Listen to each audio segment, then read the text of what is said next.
ठीक यही चीजें नीति शास्त्र नैतिकता में भी आ रही हैं कि हमारे जो भारतीय प्रशासन का नीति शास्त्र है या शासन का नीति शास्त्र है, पश्चिम और भारतीयता दोनों का मिश्रण हो गया, जैसा कभी मैंने पीछे बताया है।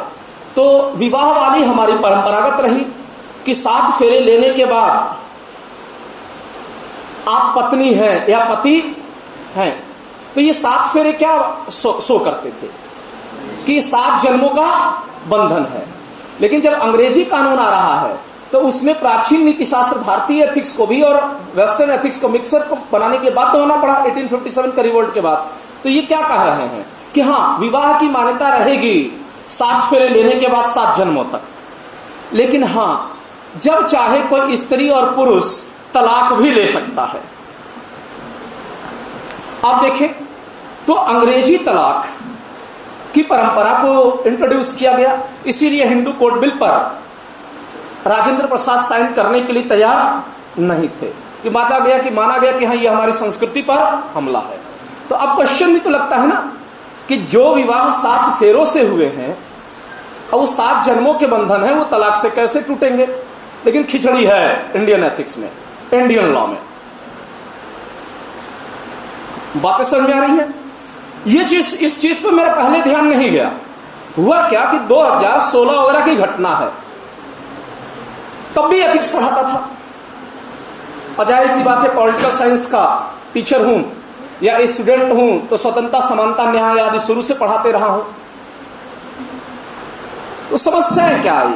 घर में विवाद हुआ पत्नी से मेरा, तो अचानक गुस्से में आ करके मैंने बोल दिया, वो गांव थी और मैं यहीं पर था, लखनऊ में ही, तुम्हारा दिमाग खराब है, अभी तुमको तलाक देंगे हम। बातें समझ में आई? बहुत कुछ बोला, शॉर्ट में समझा रहा हूं।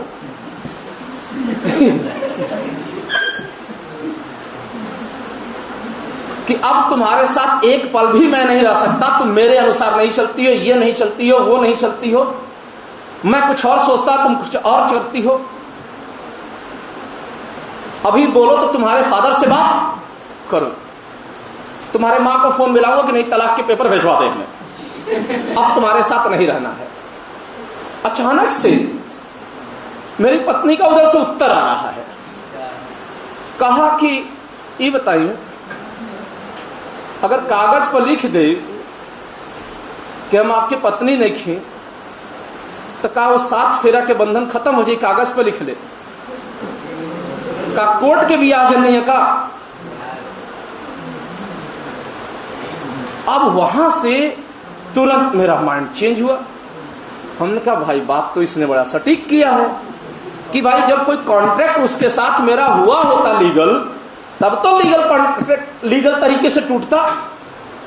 भाई जब आप किसी के साथ समझौता किए हो कागज पे लिख करके कि हाँ आप कोर्ट गए, आपने लिख दिया एक्सेप्ट एक्सेप्ट एक्सेप्ट, तो वो आपकी कॉन्ट्रैक्ट में आ गई कि वो लड़की आपकी पार्टनर है। Wife and partner are the same things generally, काफी हद तक।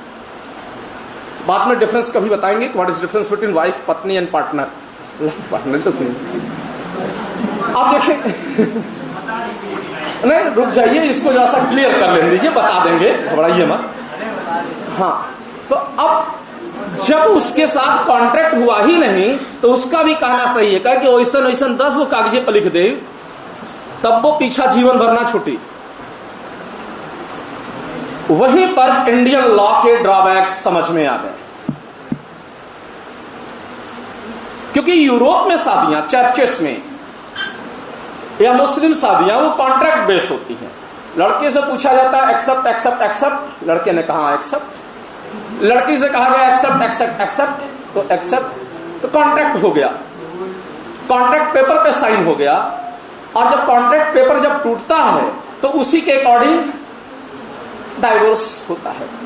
लेकिन यहां जब 7 जन्मों का आस्था धर्म की एंट्री है, संस्कार की एंट्री है, वो महिला मान चुकी है कि 7 जन्मों तक मैं आपकी पत्नी हूं, और उसमें कोई कॉन्ट्रैक्ट इस तरीके का हुआ नहीं है, तो जाहिर सी बात है उस तलाक से विवाह टूटेगा कैसे?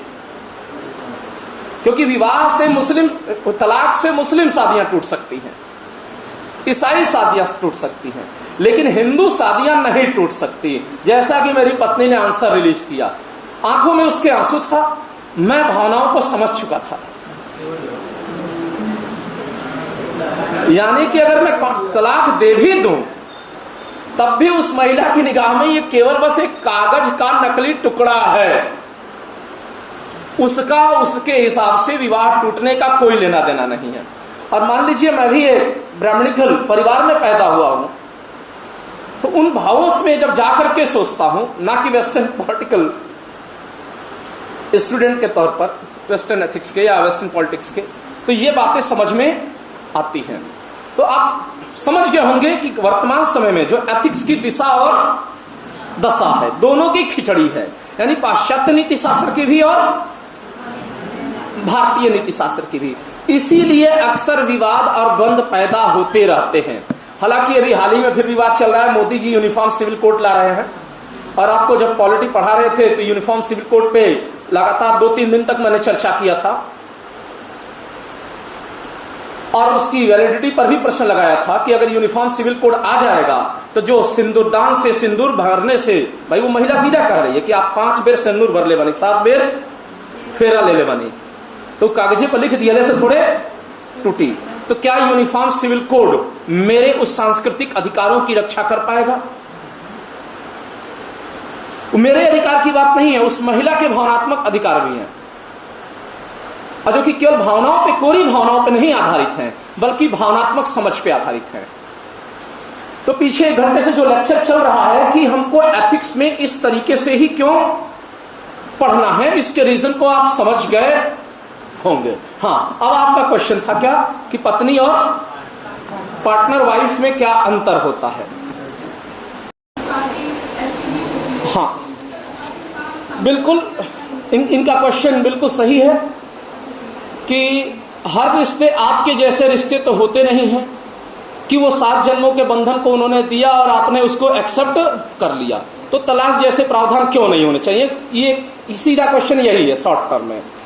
तो इसकी चीजों को समझिए कि हर रिश्ते वो हिंदू धर्म में मेरे जैसे रिश्ते नहीं हो रहे हैं। इसके पीछे कारण है क्योंकि जो आधुनिक गार्जियन है वह कल्चर और परंपराओं की बजाय जो वेस्टर्न नीति शास्त्र थोपा गया है, अपने बच्चे की परवरिश उसके अकॉर्डिंग कर रहा है।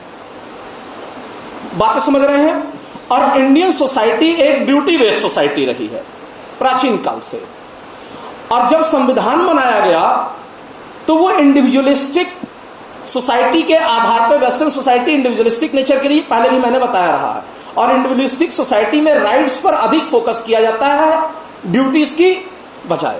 और हम कम्युनिटेरियन सोसाइटी के लोग रहे हैं प्राचीन काल से, तो हमारे यहां ड्यूटीज पर अधिक विश्वास किया जाता है।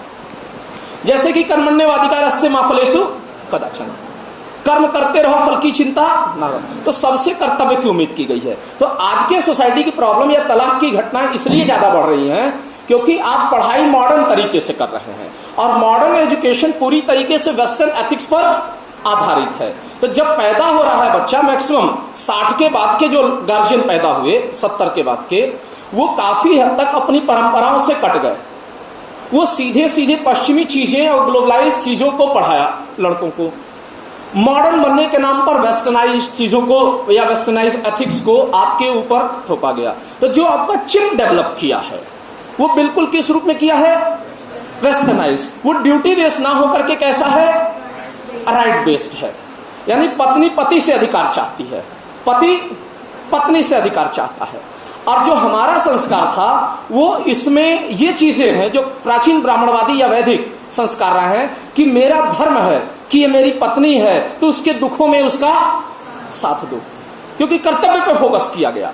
मैं उससे अधिकारों की इच्छा नहीं कर रहा हूं। पत्नी की भी परवरिश उसी प्रकार के ब्राह्मणिकल परिवार में है। ससुर भाई मैथमेटिक्स के टीचर थे, तो हालांकि घर से ज्यादा निकलना नहीं होता था उन लोगों का, लेकिन वही रामचरितमानस वाली सोसाइटी, तो वहां पर भी यही चीज सिखाया गया कि बेटी तुम्हारी यहां से डोली निकल रही है, वहां जाना तो वहां से तुम्हारी अर्थी निकलेगी। बात को समझिए, यानी हक और हुकूक की बजाय उसको भी सिखा करके भेजा गया कि जा रही हो, वो तुम्हारे पति हैं, उनके हितों की तुम्हें देखभाल करना है, ये तुम्हारा धर्म है। जैसे पार्वती शंकर के हितों की देखभाल करती थी, जैसे लक्ष्मी विष्णु के हितों की देखभाल करती थी।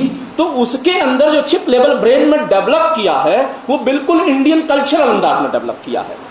तो वो अपने कर्तव्य से पीछे नहीं हट रही है, मैं अपने कर्तव्य से पीछे नहीं हट रहा हूं। दोनों एक दूसरे से किसी अधिकार की मांग, और जाहिर सी बात है जब आपको पॉलिटी राइट्स पढ़ा रहे थे तो उसमें अधिकार और कर्तव्यों के बीच का संबंध पढ़ाया था कि पश्चिम में अधिकारों से कर्तव्य जन्म लेते हैं और हमारे यहां कर्तव्यों से अधिकार जन्म लेते हैं। तो मैं जैसे जाता हूं पत्नी खुद ब खुद पानी ले आकर के दे देती है कि हाँ भाई धूप में हारे थके आए हैं, मेरे लिए ही तो इतना श्रम। नाराजगी का कोई कारण नहीं बनता। मुझे भी पता है कि वो मेरी इतनी सेवा करती है, रात में पैर दबाती है, गाने गा करके मुझे सुलाती है, तो जाहिर सी बात है उसके हितों का ध्यान रखना मेरा कर्तव्य है। तो यहां तलाक की संभावनाएं नहीं है। क्यों वो ऐसा करती है? हो सकता है उसकी खुशी के लिए करती हो, और ऐसा भी होता है कि वो रात को मीठे गीत गाती है कि हाँ भाई इतना हारे थके आ रहे हैं, इतने डाइवर्स क्लासेस पढ़ा करके आ रहे हैं, तो इनका दिमाग अस्थिर होगा, तो मेरे सिर पे तेल रख देने से और 2 मीठे गीत गा देने से इनको सुकून की नींद आ जाएगी। तो इसलिए तलाक की संभावनाएं हमारे समाज में नहीं है। अब मॉडर्न सोसाइटी चूंकि राइट बेस है, तो मॉडर्न पापा पढ़ा करके भेज रहा है बिटिया को कि बेटा मैंने तुम्हारे ऊपर इतना एक्चुअली खर्चा किया है, तो ध्यान देना तुम्हारे पीछे तुम्हारे भाई बहन है, क्या है। तो वो कनेक्टिविटी उसका अपने परिवार से टूट नहीं पा रहा है, बेटे का भी अपने परिवार से कनेक्टिविटी, दोनों अपनी तरफ खींचातान की अवस्था में है। और दूसरी चीज कि मॉडर्न जो वेस्टर्न एथिक्स है क्योंकि राइट के आधार पे है, और हमेशा राइट्स जब एक सीमा को क्रॉस, राइट्स के अंदर बढ़ने की प्रवृत्ति पाई जाती है, और एक सीमा ऐसी आती है कि अधिकार पूरे पूरे संघर्षों में बदल जाते हैं। कैसे संघर्षों में बदल जाते हैं? जब अधिकारों में बढ़ने की प्रवृत्ति पाई जाती है तो शुरू में हम अधिकार लेते लेते लेते लेते दूसरे के अधिकारों का हनन करना चालू कर देते हैं। तो वर्तमान शादी विवाह के रिश्तों में यही टकराव का सबसे बड़ा कारण है, ईगोइस्ट नेचर। क्या है? वाई आई और मी क्यों खाना बनाऊं, तुम मी बना सकती हो, तुम ही क्यों जॉब करो, मैं भी कर सकती हूं या मैं भी कर सकता हूं।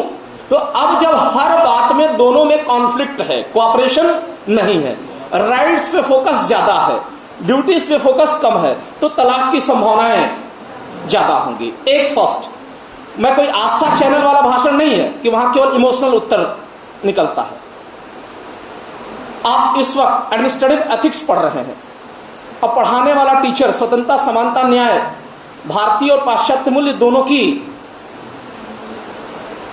जानकारी दे रहा है। बातें समझ में आ रही है?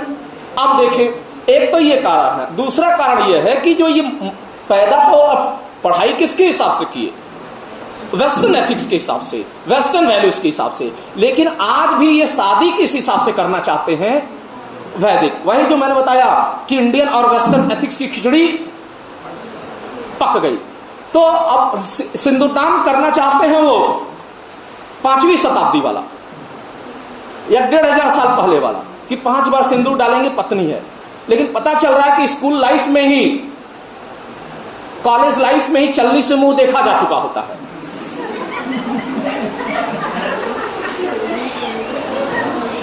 पता चल रहा है कि लड़के लड़की बीटेक कर रहे हैं, वहीं पर चलनी से मुंह देख लिया। अब पापा को केवल इससे मतलब है कि मैंने बिटिया को या बेटी को पढ़ने के लिए भेजा है और जॉब के लिए पढ़ने के लिए भेजा है।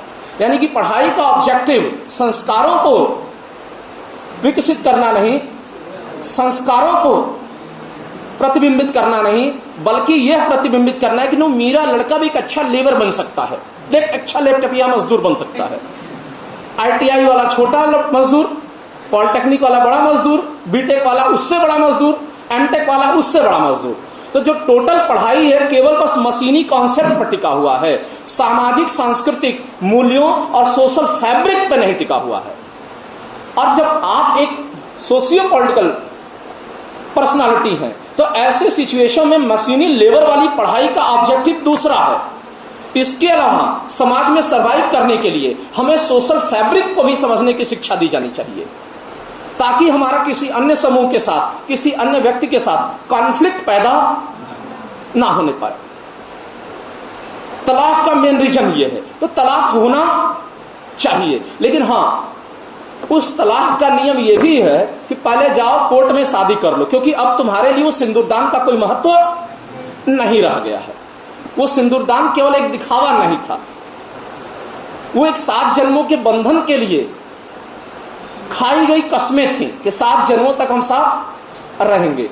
तो अब ये तलाक के लिए जरूरी क्या है? Court marriage. हालांकि शादियां अब चालू भी हो गई हैं कोर्ट मैरिज वाली, कि चलते हैं कोर्ट में दोनों शादी कर लेते, कॉन्ट्रैक्ट मैरिज है, कॉन्ट्रैक्ट से तलाक। यहां पर सही है, मोदी जी यही वाला लाना चाहते हैं। जनरली जो बीजेपी की गवर्नमेंट है, मैंने आपको पहले ही बताया कि इंडो अमेरिकन इंपेरियलिस्ट सोसाइटी को ही ये कल्चर को थोपना चाहती है हिंदुत्व के भेष में। बाकी हमारा हिंदुत्व का बीजेपी के हिंदुत्व से, संस्कारों से कोई लेना देना नहीं है। तो मॉडर्न आदमी इसलिए उलझा हुआ है कि शादी 7 जन्म वाला कर रहा है, लेकिन पहले से दोस्त उसका भी है, पहले से दोस्त उसकी भी है। तो 7 जन्मों के बंधन तो है नहीं, वो केवल क्या है? अब पता चल रहा है कि लड़का 5 में सिंदूर भर रहा है, लड़की सोच रही कि मेरा पुराना वाला बॉयफ्रेंड क्यों नहीं मिला, तो अब वो रिश्ते रहेंगे ही नहीं, तो तलाक तो होंगे ही होंगे। या लड़की के मांग में, लड़की बहुत अच्छी है, लड़की के मांग में 5 बार सिंदूर भरा जा रहा है, लड़की सोच रही वो यही मेरे संरक्षक हैं और जीवन भर मेरे दुखों में यही साथ निभाएंगे। और पता चल रहा है कि लड़का सोच रहा है कि चलो उस स्थिति थोड़ी सी अच्छी ही है, मेरी उस बाबू से मेरी ये सोना ज्यादा अच्छी है। तलाक की नौबत आएंगे, क्योंकि विवाह हमारे यहां केवल एक सामाजिक समझौता नहीं था। इस पे हम कभी डिटेल में चर्चा करेंगे। बातें समझ में आ गई? कोई और क्वेश्चन? क्लियर है इश्यूज? और नहीं तो जिस बाबू को चाहते हैं उसी बाबू से शादी कर लीजिए। एक और भी चीज इसमें है बाध्यता।